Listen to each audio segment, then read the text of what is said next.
What are you doing? Yeah, the microphone is muted. On there, Yeah, but not here. yeah, but it's recording through there. Okay. So we didn't get any of that? No, we didn't. Why? Where was that? You were looking here? This one. Yeah, On okay. mute. Okay, so I went in this morning to I thought, meet the commissioner to formalize my invitation to be an artist in residence in the Department of Design and Construction, a public agency that oversees all the public projects in New York City. DEP is the biggest client. The DDC represents the belief, I think it's a religious belief, that the way you organize and govern our built environment is by setting up these big agencies with procedures that you adhere to. It's a procedural, judicial commitment to process. However, we have now a less predictable climate and clear demonstrations that the kind of infrastructure that's designed through the conventional procedure fails in the event of contemporary climate extremes, and fails communities who, of course, as we all do, depend on this public infrastructure. So the question that I think the invitation for me to be an artist in residence in this was, might there be other procedures? Might there be other ways to adapt and adapt the process by bringing in an artist? That's really, so it's really a question of what does an artist represent? What does an artist in residence program, setting up an artist in residence program represent? Why would a city agency tasked with building things on budget be asking an artist to come in? And I know the people that I've dealt with, the head of design, are very specifically interested in this idea that cities are the intellectual leaders in responding to climate challenges.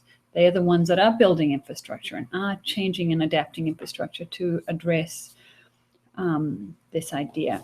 And particularly as it plays out with an equitable and just city, that is the phrase, the catchphrase of the current mayor de Blasio.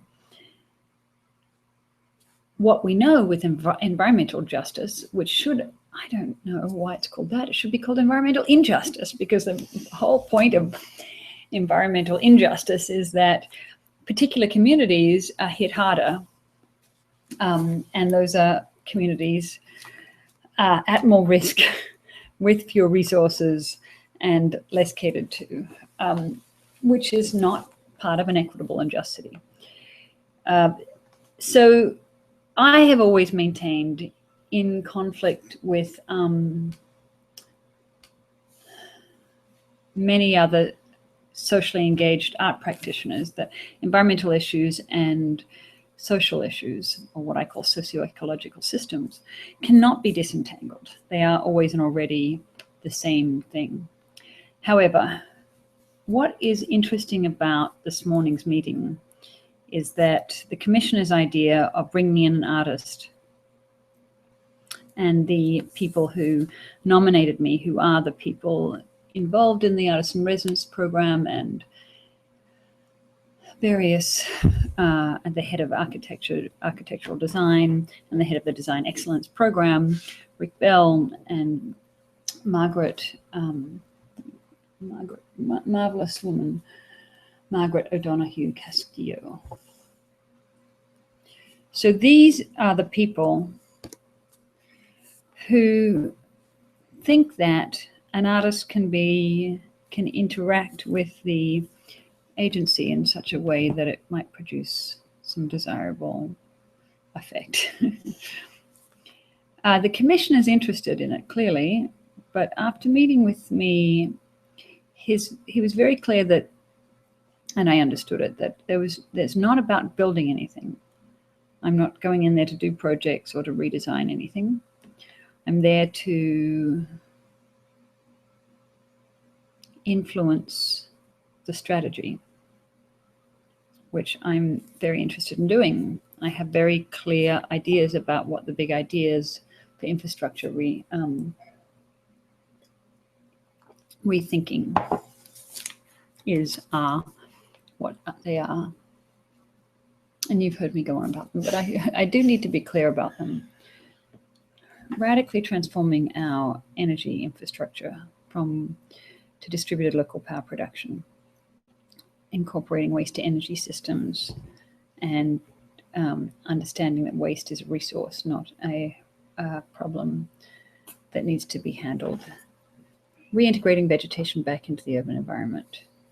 Exploring radically different structural techniques that are orders of magnitude less expensive, iterative, and spectacular in that they involve public experiments, convivial learning, and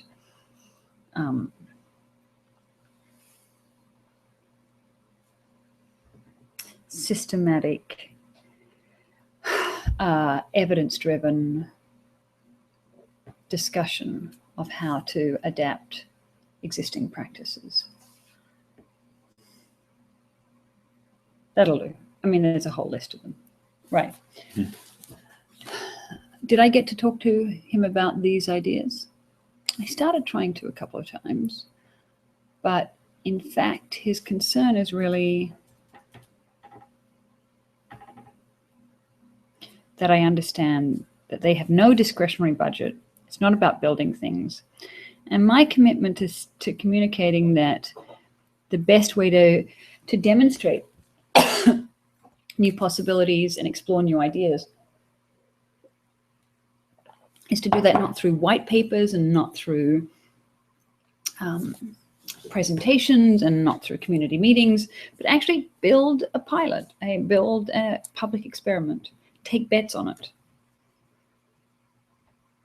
I actually did mention taking bets on things. It was probably not wise.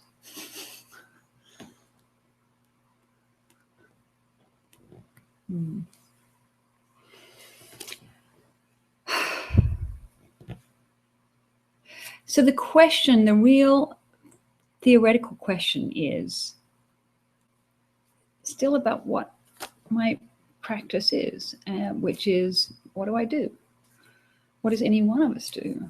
As the artist stands in for an unaligned, non-institutional actor, what do we do? Can someone who's fired up with a bunch of ideas about waste to energy systems and new pylon structures that are 100 times stronger and 1,000 times cheaper, which you would think would be exciting. But if they're not part of this committed process, then can, in fact, an agency swallow this?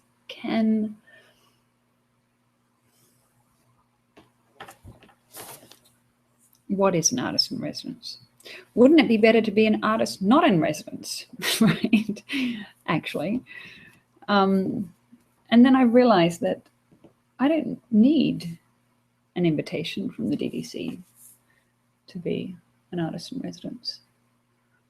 They don't have budget for any work that I would do.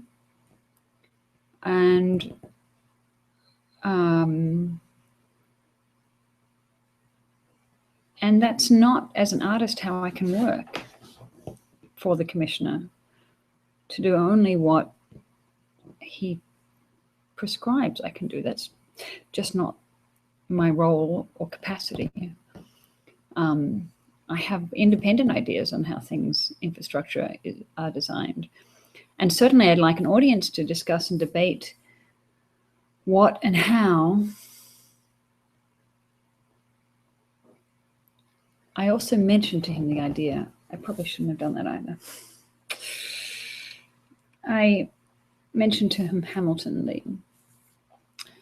the musical, and how the rap battles, how they rendered the discussion of complex technical issues about the Federal Reserve Bank, how it was set up, and whether or not you concentrate power in that context or distribute power to the states, which is an arcane debate amongst people who design financial institutions.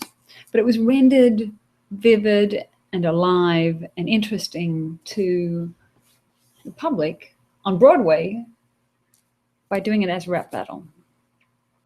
And so I was trying to say that, in fact, we could do rap battles about urban infrastructure. I probably shouldn't have mentioned that either.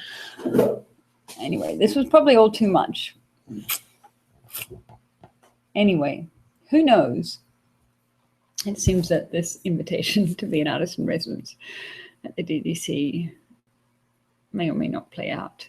But who needs an invitation to be, I'm going to do this work anyway. I am fumbling along, figuring out what it is we can do as part of and I'm very explicitly interested in what someone, i.e. myself, and people like me, i.e. Niels, who are driven by ideas and desirable change rather than the constraints of a city agency. If I were to put a bet on who would come up with really interesting infrastructure innovations for making New York City or Aarhus or anywhere radically more equitable, just, and healthy, would I bet on the DDC producing those? I don't think I would. Would I bet on the Environmental Health Clinic? I don't know about that either. But certainly I am trying to figure out explicitly, making my ideas, developing ideas, all in service of improving human and environmental health. It's just legible. It's just a simple conceptual structure, as opposed to the DDC, which is accountable to so many political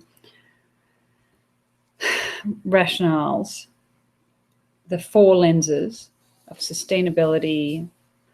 If I can remember these, Mayor de Blasio, he has four lenses. I don't think there should be separate lenses. That's stupid construction. I don't think, I think a viable way to understand and design our shared urban infrastructure is through mutualistic systems design. That makes more sense to me, and I can tell you why, and I can show how natural systems work that do that, and I can show plenty of examples. I don't know this stupid, I don't want to rehearse it, and I don't want to spend my time figuring out how to make my designs sound like they come out of the four lenses of the Mayor de Blasio. Is that what it takes to be effective? What are the four lenses? Does our house have four lenses, or? I'm not sure what it is actually. There's a cricket on the loose.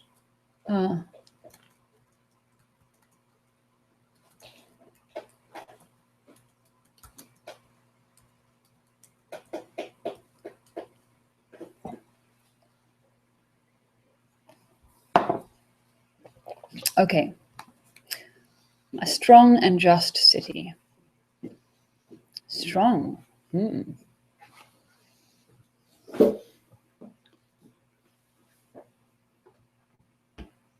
using 4 lenses: growth, equity, sustainability, and resilience. We used 4 lenses to look at the future of our city, just to make sure we tackle the right problems. Why? That's kind of an arbitrary, meaningless. Resilience is not measurable. Sustainability is not measurable. Growth is fictional, and equity is contested, right? How do you even measure equity? I don't think they don't make any sense to me. Why would I want to try and make sense of those? Then I know they're well-intentioned, but they're not actually analytically useful, and they're not creatively generative. What's Aarhus's explicit? Put it in there. Yeah. Oh, sorry.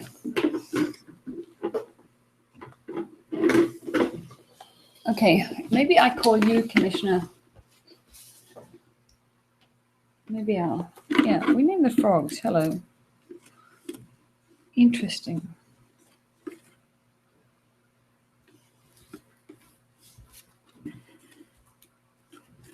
Lovely.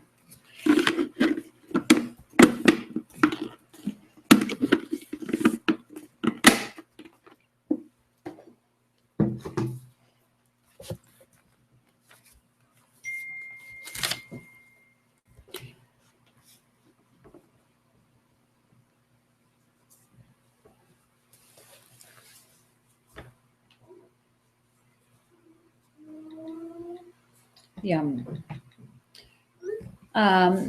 So that's my adventure this morning, is to figure out. I mean, this is the epistemological challenge. It is a crisis of agency.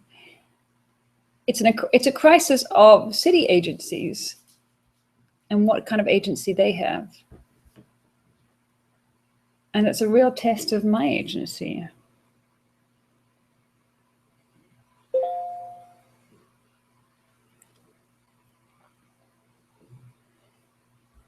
Interesting.